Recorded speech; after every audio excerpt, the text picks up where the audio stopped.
Saludos hermanos y hermanas, estoy alegre, estoy feliz de poder estar nuevamente con ustedes, de poder llegar hasta sus casas y que tengamos este momento a mitad de semana para compartir la palabra de Dios y algunos mensajes. Aunque estamos distanciados físicamente, estos momentos, este encuentro nos permite estar cerca, llegar a los unos a los otros en propósito y en espíritu. Le damos gracias a Dios porque en nuestra comunidad de la iglesia aquí en Orlando, Dios nos ha guardado, nos ha cuidado y podemos tener salud.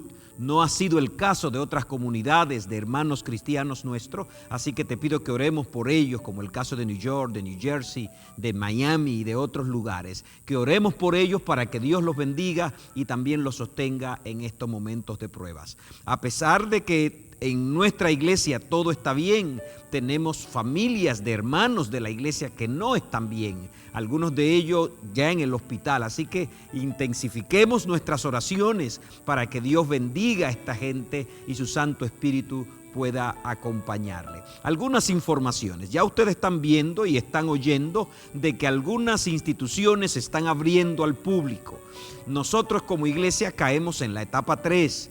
Se van a ir abriendo instituciones, se van a ir abriendo negocios, pero las iglesias y los lugares donde aglutinan personas que tienen que sentarse juntos no van a abrir sus puertas todavía.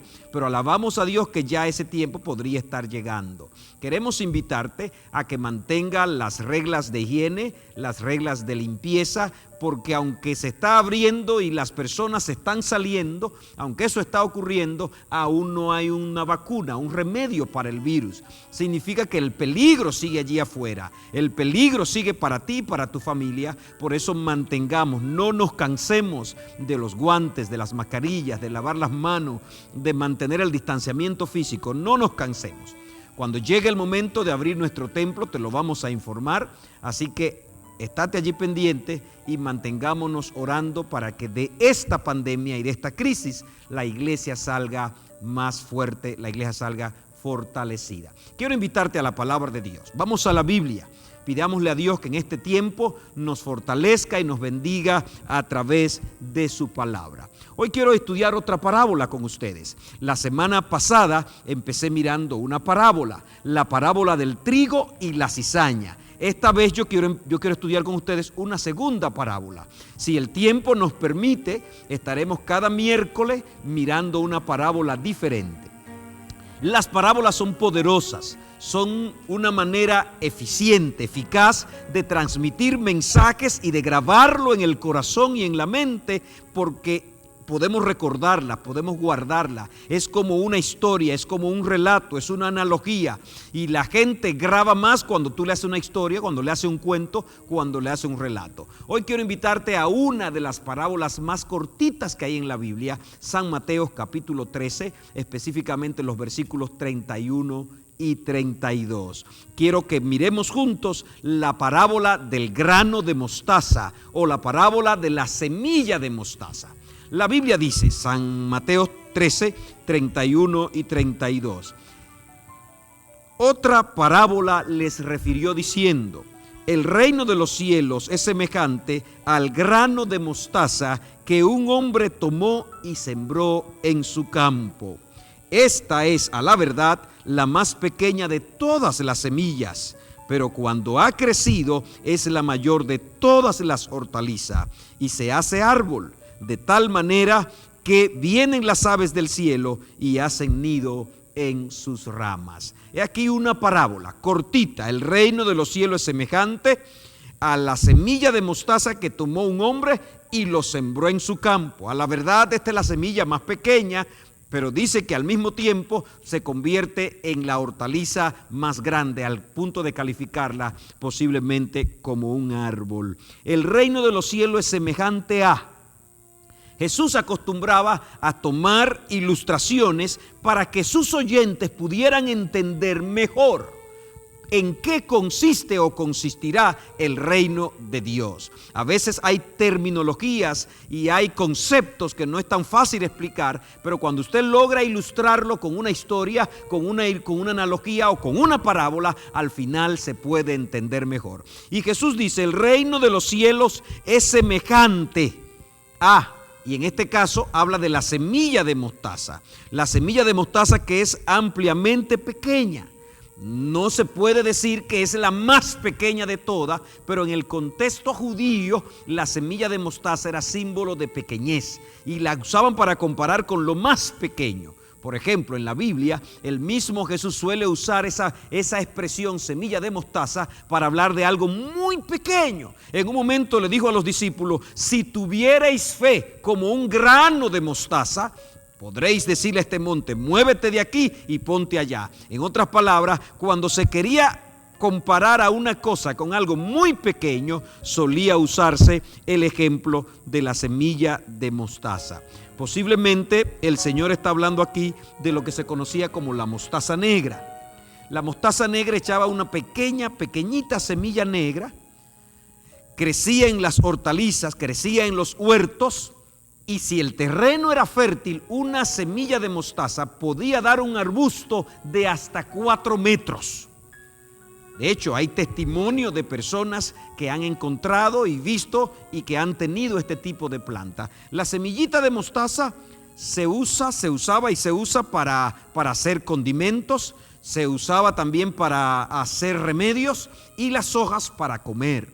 Era común, o es común todavía en esos lugares, que los pájaros vengan al arbusto de mostaza porque la semilla de mostaza no está abajo, sino que está en las hojas, está en la fronda, y ellos pueden comer directamente esta semilla. Así que teniendo eso en figura, podemos ahora mirar por qué Jesús comparó su reino con una semilla o con un árbol o un arbolito de mostaza. Quiero como siempre dividirlo en 3 puntos. Lo primero que quiero decirte es que la semilla hay que sembrarla.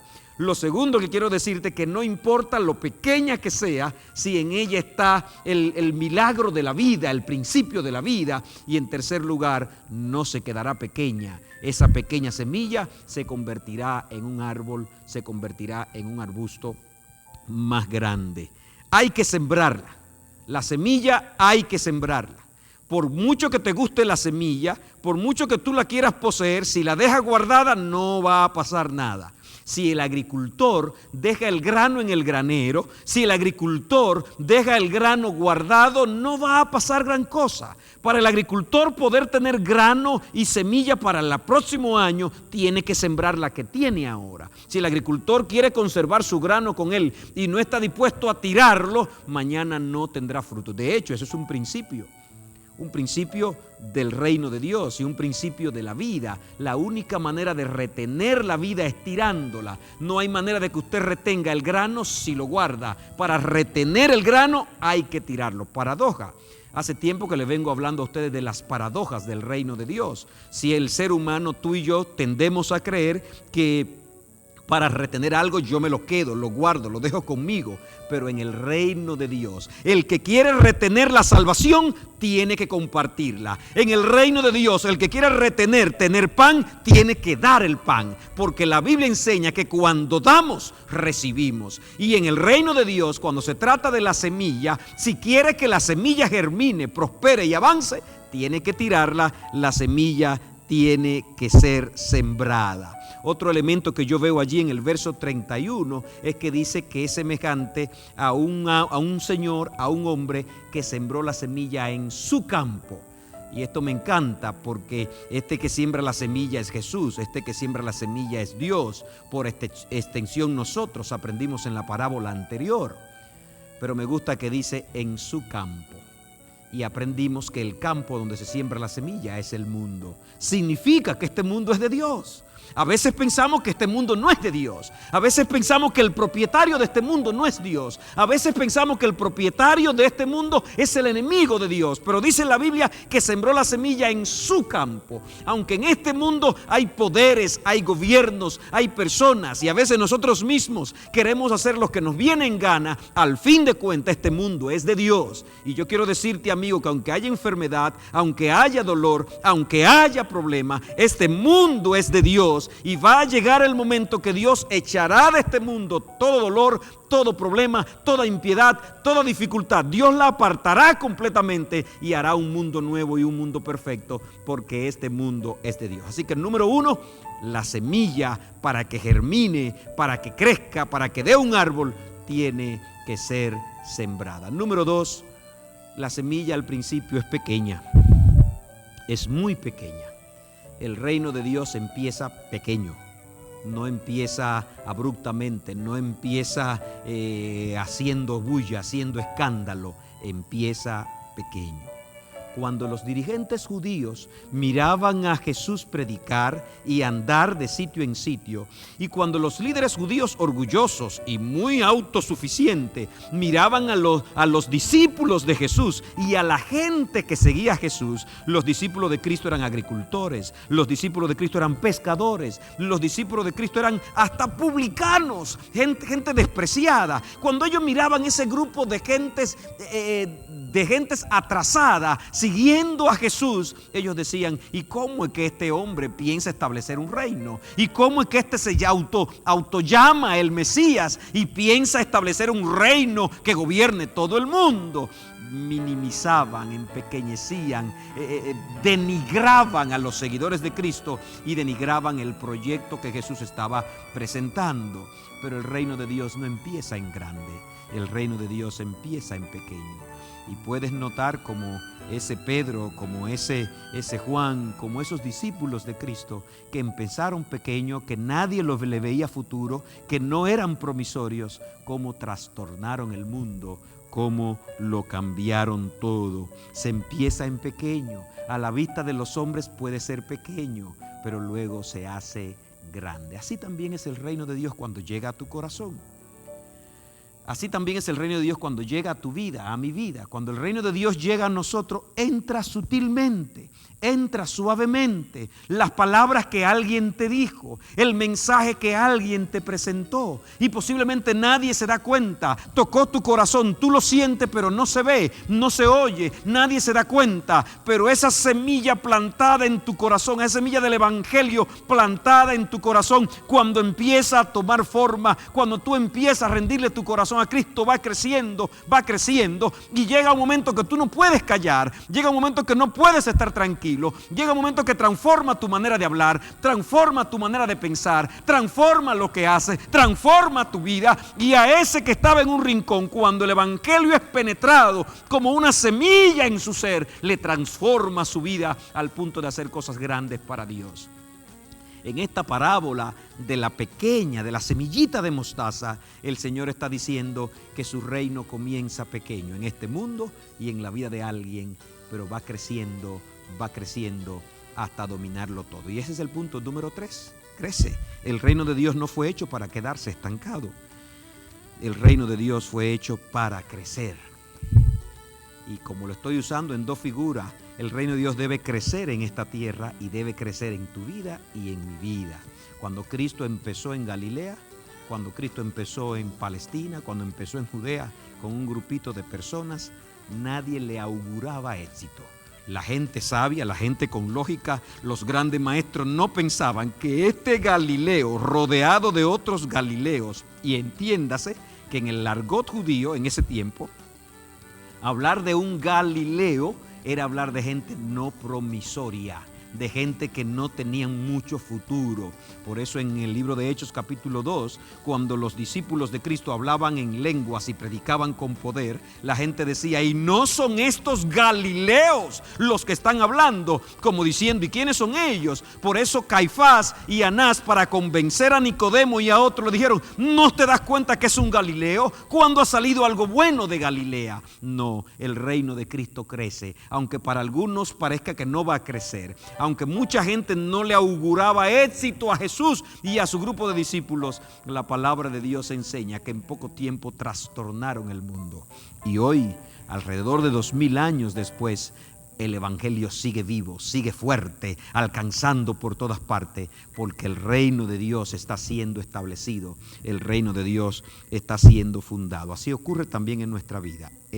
La semilla crece, no se queda estancada.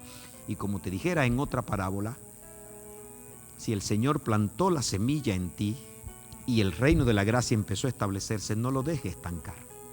Permite que la gracia del Señor se desarrolle en tu vida.